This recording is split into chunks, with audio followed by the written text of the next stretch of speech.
Hello everyone, how are you? Welcome back to my channel. So today our topic is CBSE Class 9 Chapter 3 of Eco, which is Poverty as Challenge.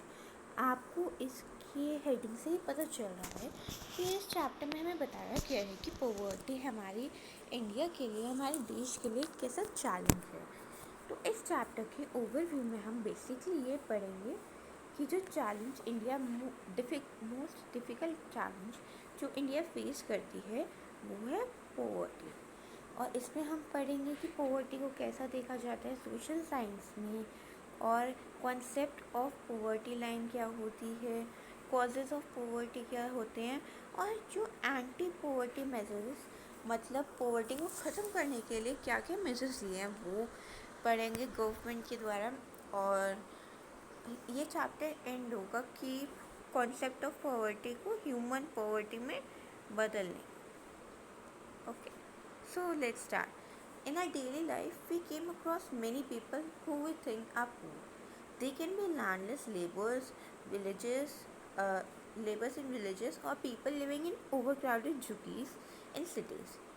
अब हम जैसे हम अपनी पूरी life में देखते हैं, हम लगता है कि बहुत सारे लोग गरीब हैं, चाहे वो लैंडलेस लेबर्स हो, चाहे वो पुअर पीपल हो, या वो ओवर एंड आउट झुग्गीज में लिव करते हैं इन सिटीज़, और या वो डेली वेज वर्कर्स भी हो सकते हैं और कंस्ट्रक्शन साइट पे भी वर्क कर सकते हैं। They could be beggars. सबसे मतलब जो हम मेनली देखते हैं जो उनसे लोग पुअर होते हैं, हम बेसिकली उन्हें कंसिडर पुअर करते हैं जो बेगर्स होते हैं। हमें ये लगता है वो भिखारी है, वो पुअर है, इसलिए वो बेगिंग कर रहा है। ठीक है।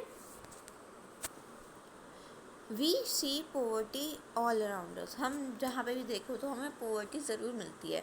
तो इससे पता चलता है कि जो हर पाँचवा पर्सन है इंडिया में, जो हर पाँचवा पर्सन है इंडिया में वो पुअर है। और रफली 270 मिलियन मतलब 27 करोड़। समझ आया? हमारे जो इंडिया में है वो लोग पुअर हैं, पुअर पीपल्स हैं। और ये जो कैलकुलेशन बताई गई है वो है 2011 और 12 ईयर की। अभी जो सेंसस होता है ना, ये हर 10 ईयर्स बाद होता है। बट अब क्या हुआ था कि कोविड आ गया था 2021 में, तो ये हो नहीं पाया। और इससे हमें क्या पता चलता है कि 27 करोड़ तो देखो है हमारे पास लोग गरीब। इससे ये भी पता चलता है कि इंडिया एक लार्जेस्ट सिंगल कॉन्सेंट्रेशन है poor in the world, of the poor in the world. मतलब जितना भी वर्ल्ड है उसमें सबसे ज़्यादा पुअर किस में रहते हैं? इंडिया में। ठीक। अब इसमें दो केसेस बताए गए हैं पॉवर्टी के। सबसे पहला होता है अर्बन केस। अगर आपको अर्बन मतलब शहरों वाला एरिया, सिटीज़ एंड ऑल, समझ आया? शहरों वाला एरिया। इसमें हमें एक स्टोरी बताई गई है कि 33 ईयर ओल्ड एक वर्कर है जिसका नेम है राम सरन, जो वर्क करता है as a daily wage labour in wheat flour mill near Ranchi, Jharkhand. और वो मैनेज करता है कि वो 1500 कमाता है मंथ में। जो उसे एम्प्लॉयमेंट मिलता है वो बहुत ऑफर नहीं होता, बहुत कम मिलता है, और मनी इनफ नहीं है उसकी 6 मेंबर्स की फैमिली को चलाने के लिए। वो एक महीने में 1500 अर्न करता है। उसकी फैमिली में 6 मेंबर्स हैं, ऊपर से वो पुअर है। तो आप सोच ही रहे होगे कि इतना मतलब इनफ नहीं होता, क्योंकि आप देखो बिजली का बिल होता है, खाने का बिल होता है, एक तो इतने सारे टैक्सेस हैं, जीएसटी हैं। खैर वो पुअर पे इतने नहीं लगते, बट फिर भी थोड़े बहुत तो लगते ही हैं। उसकी फैमिली में कंसिस्ट करती हैं उसकी वाइफ और 4 चिल्ड्रन। एक तो वो खुद हो गया, एक उसकी वाइफ हो गई, और 4 इनके बच्चे हो गए जिनकी एज 12 से 6 मंथ्स तक है। समझ आया? अब he has to send money to his old parents who live in a village near Ramgarh. His father, a landless labor, depends on Ram Saran and his brother who live in Hazaribagh for sustenance. अब क्या होता है, अब ये जो राम सरन है उसके mummy papa भी रहते हैं, मम्मी भी हो गए पापा भी हो गए. अब वो राम सरन इन दोनों को भी तो देखो पैसे भेजेगा ही. अब वो बूढ़े हो गए होंगे तो कितना ही कमा लेते होंगे. राम सरन और उसका भाई एक और है, वो हजरियाबाद में रहता है और वो भी उन्हें अपने मतलब पेरेंट्स को भेजता है. और जो राम सरन है वो वन रेंटेड रूम में रहता है और वो भी बस्तीज़ में. बस्तीज़ आप लोगों को पता है जहाँ पे मोस्टली सबसे ज़्यादा गरीब लोग रहते हैं. और बस्तीज़ मेनली बिल्ट होती हैं आउटस्कर्ट्स, मतलब बिल्कुल एंड ऑफ द सिटी या कॉर्नर ऑफ द सिटी में वो बिल्ट होती हैं. और ये टेम्प्रेरी सैक होती है of BRICS and clay tiles, मतलब दे आर नॉट मेड मतलब परमानेंट है, जैसे पक्का हाउस नहीं बोल सकते आप, क्योंकि ये टेम्प्रेरी होती हैं. और कोई भी डिज़ास्टर आएगा तो इनका सबसे पहले होता है कि ये टूट के ख़राब हो जाएंगे. उसकी जो वाइफ है शांता देवी, वो वर्क करती है मेड के उसमें और अर्न कर मेड के उसमें रूप में, और दूसरे घरों में जाके अर्न करती है 800 रुपीज़. वो मैनेज करते हैं बहुत मतलब मीगल मैनेज करते हैं, meal of dal and rice twice a day. और बट वो भी उनके लिए इनफ नहीं होता क्योंकि 6 जनों की फैमिली है ना. और उसका जो बड़ा बेटा है वो स्कूल तो जाता नहीं है क्योंकि इतने गरीब में तो स्कूल कैसे ही भेजेंगे. अब आप लोग सोच रहे होगी कि गवर्नमेंट होता है स्कूल, गवर्नमेंट फ्री में एजुकेशन प्रोवाइड करती है, बट स्टिल उसके यूनिफॉर्म ख़रीदना, उसके लिए बुक्स करना और भी कोई और फैसिलिटीज़, टिफ़िन पैक करना, बहुत सारी फैसिलिटीज़ होती हैं जो गवर्नमेंट प्रोवाइड नहीं करती, हमें खुद से करना पड़ता है.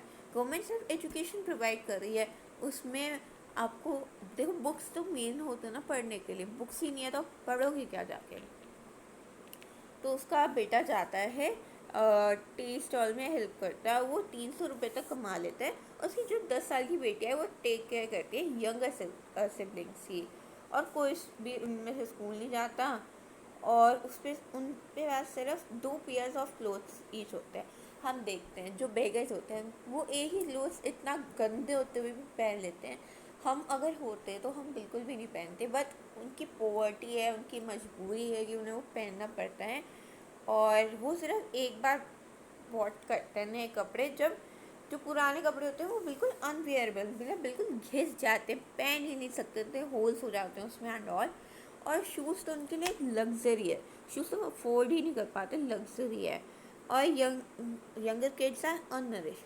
अब आप समझ रहे हो कि हेल्थ की फैसिलिटीज़ भी प्रोवाइड करती है गवर्नमेंट, तो ऐसा तो होना नहीं चाहिए.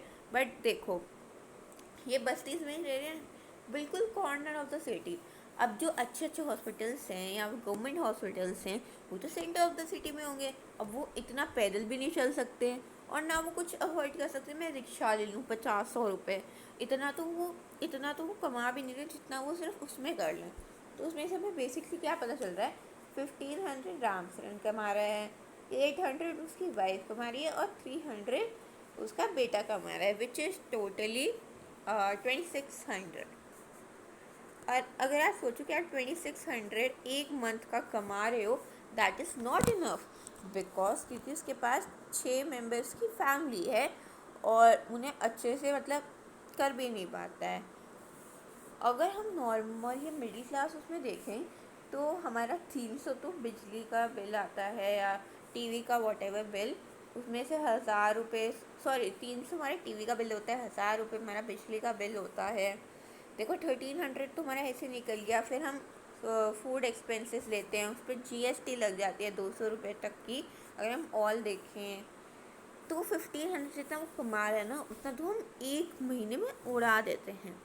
उड़ा नहीं देते मतलब हम गवर्नमेंट को देते हैं, अपनी बेसिक फैसिलिटीज़ को पूरा करते हैं. ठीक है ठीक है. अब रूरल एरिया, लखा सिंह एक स्मॉल विलेज में रहता है जो नियर मेरठ है यूपी में. अब उसकी जो फैमिली है वो कोई लैंड ओन नहीं करती है और वो ऑड जॉब्स करता है for big farmers. What do mean by odd jobs? Odd jobs मतलब आपके पास खुद की लैंड नहीं है, ये मैं सिर्फ इसके एग्जांपल के बेसिस पे समझा रही हूँ. आपके पास खुद की लैंड नहीं है बट आप किसी और के लैंड में जाके किसी के लिए खेती बाड़ी कर रहे हो कुछ महीनों के लिए। अब आप कहोगे कि खेती बाड़ी 12 महीने क्यों नहीं हो सकती? बिकॉज लेबर की सिर्फ तभी ज़रूरत होती है जब बीज बोनी होती है या फसल काटनी होती है।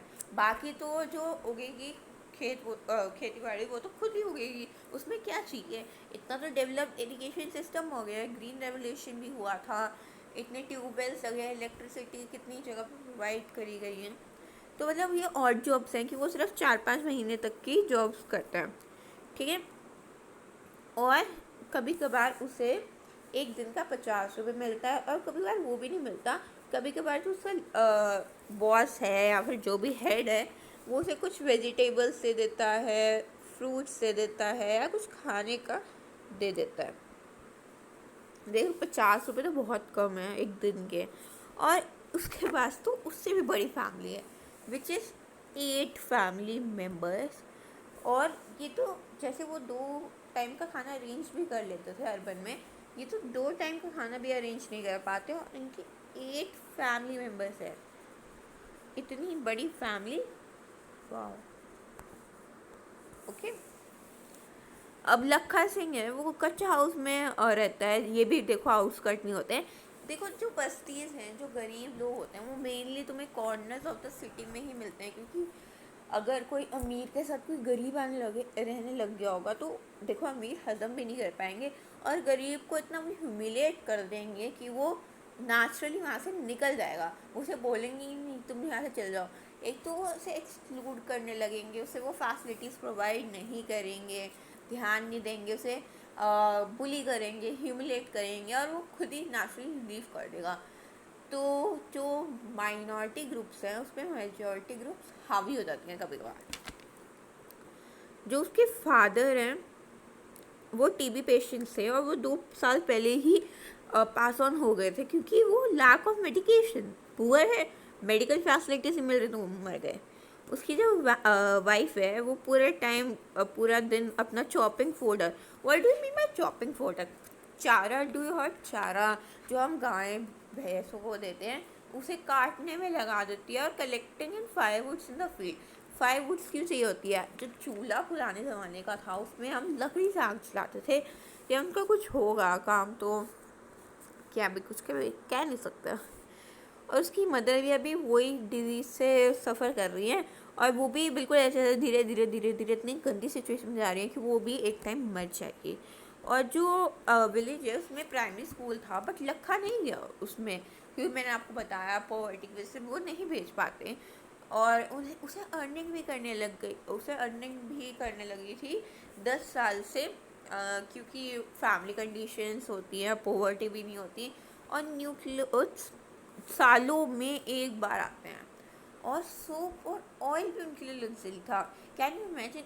मतलब हम हाइजीन के लिए इतने सोप ऑयल यूज़ करते हैं, उनके पास सोप और ऑयल ही नहीं है, तो वो कितने अनहाइजीनिक होंगे, और उनके पास कैसी हेल्थ फैसिलिटीज़ भी नहीं है, तो उन्हें डिजीज़ तो ऑफ कोर्स ही बात है लग ही जाएगी। अब इससे हमें पता क्या चलता है? इससे हमें पता चलता है कि पॉवर्टी के मेन कारण क्या होते हैं। लैंडलेसनेस, हमने दोनों में पढ़ा, दोनों के पास किसी के पास भी लैंड नहीं थी, लैंड नहीं थी तो उससे पॉवर्टी हुई।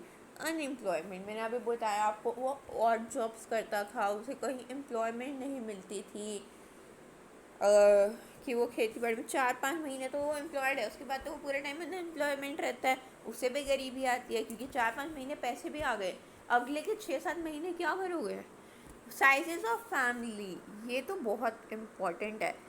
देखो सबसे बड़ा जो जितने कम लोग हो गए फैमिली में, 2-3 जने की फैमिली होगी तो आई थिंक 5,000, और maximum two maximum 4,000 is enough कि वो 200, मतलब सॉरी 200 कह रही हूँ, 2 टाइम की मील्स खा सके। दूसरा इसका कारण होता है इलिटरेसी। वो लोग, जैसे आपने देखा पहले के एग्जाम्पल में कि जो वो गरीब था तो उसके बच्चे भी गरीब नहीं स्कूल नहीं जा पाए, तो इलिटरेसी हुई, इलिटरेसी से गरीबी, मतलब गरीबी हुई, क्योंकि वो इतने पढ़े लिखे नहीं है, एजुकेटेड नहीं है कि वो जॉब्स करे, जॉब्स नहीं मिलेगी तो अनएम्प्लॉयमेंट हो जाएगी। उसके बाद हमें देखने को मिलता है कि poor health and mall nutrition. Poor health, कोई हेल्थ फैसिलिटीज़ उन्हें इतनी, मतलब हेल्थ फैसिलिटीज़ गवर्नमेंट प्रोवाइड कर रही हैं, बट वो उस फैसिलिटीज़ का फुल यूज़ नहीं कर पा रहे हैं। माल न्यूट्रिशन, पोवर्टी है, खाना कम मिल रहा है, 2 टाइम्स का इतना कम खा रहे हैं, तो बाकी तो वो कैसे ही करेंगे। चाइल्ड लेबर, बच्चों से काम कराया, जैसे हमें पता है कि लखा ने 10 साल की उम्र से ही काम करना शुरू कर दिया था, क्योंकि उसके घर में ऐसी कंडीशंस थी या वो इतना पुअर था कि उसे करना पड़ा। और सबसे मेन ये भी मेन फैक्टर है हेल्पलेसनेस। अब आप पुअर हो तो इसकी वजह से आप हेल्पलेसनेस हो जाते हो कि आपके पास कोई हेल्प करने के लिए ही नहीं होता, कोई आशा ही नहीं होती कि मैं किससे हेल्प मांगूँ, क्या करूँ। ठीक है, अब ये जो हमने देखे ये डायमेंशन ऑफ पॉवर्टी दिखाती है 2 केसेस में, अर्बन और रूरल। तो इससे पता चलता है poverty means hunger and lack of shelter. भूख और रहने की जगह को हम बोलते हैं पॉवर्टी। और इस सिचुएशन में पेरेंट्स उन्हें अपने बच्चों को स्कूल भी नहीं भेज सकते और सिक को ट्रीटमेंट भी नहीं दे सकते। मैंने अभी आपको बताया पुअर है तो स्कूल तो जा ही नहीं सकते क्योंकि कमाना पड़ता है, और हेल्थ फैसिलिटीज़ होते हुए भी उसका फ़ायदा नहीं उठा सकते। ठीक है, poverty also means lack of clean water. जब तक हमारे पास वाटर क्लीन नहीं होगा, सैनिटेशन हाइजीन नहीं मेंटेन करोगे, रेगुलर जॉब नहीं होगी आपके पास, तो ये सब पोवर्टी के इंडिकेटर्स होते हैं, इन्हें ही पोवर्टी बोलते हैं। अब इससे हमें पता चलता है कि सेंस ऑफ हेल्पलेसनेस भी आ जाती है, बेचारापन मिल जाता है, कोई आपको हेल्प करने वाला नहीं होता and all. Poor people are the situation जिसमें इल ट्रीटेड करते हैं एवरी प्लेस में। जैसे मैंने आपको बताया, अगर कोई पुअर पीपल अमीरों के साथ रहना चाहे तो उसे इतना ह्यूमिलेट कर देंगे, वो खुद ही छोड़ देगा वो जगह। गवर्नमेंट ऑफिस में उन्हें जॉब नहीं मिल पाती, हॉस्पिटल्स, प्राइवेट हॉस्पिटल में तो देखो इतने एक्सपेंस झेल ही नहीं पाते, तो वो गवर्नमेंट हॉस्पिटल्स में ही मेनली जाते हैं। रेलवे स्टेशन में याद करूँ कि ST और SC को निकाल देते थे। जब डॉक्टर भीमराव अम्बेडकर का, मे बी आपने ये पढ़ा होगा, तो डॉक्टर भीमराव अम्बेडकर एक जगह ट्रैवल कर रहे थे ट्रेन से, उन्होंने अच्छा सा कोट पहना हुआ था एंड ऑल, बट उन्हें ट्रेन से निकाल दिया गया था जब उन्हें पता चला कि वो ST या SC कास्ट को बिलोंग करते हैं।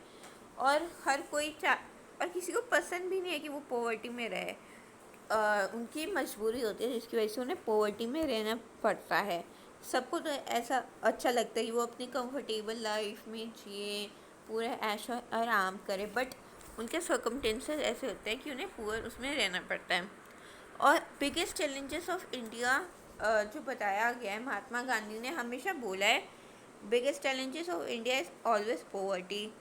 और महात्मा गांधी ने ये भी बोला था कि इंडिया तब तक पूरा इंडिपेंडेंट नहीं बनेगा जब तक उसमें पुअरेस्ट पीपल को एक पूरा ह्यूमन रिसोर्स या फिर पुअरेस्ट पीपल को बिल्कुल पॉवर्टी को मेनली ख़त्म कर, और पॉवर्टी नो हो जाए, ज़ीरो के बराबर हो जाए, और हर कोई इक्वल, मतलब इक्वल उसमें कमाने लगे, ह्यूमन रिसोर्स ह्यूमन से ह्यूमन रिसोर्स बने, से मतलब पॉवर्टी ही ना हो एंड ऑल। बाकी का चैप्टर हम नेक्स्ट वीडियो में कंप्लीट करें।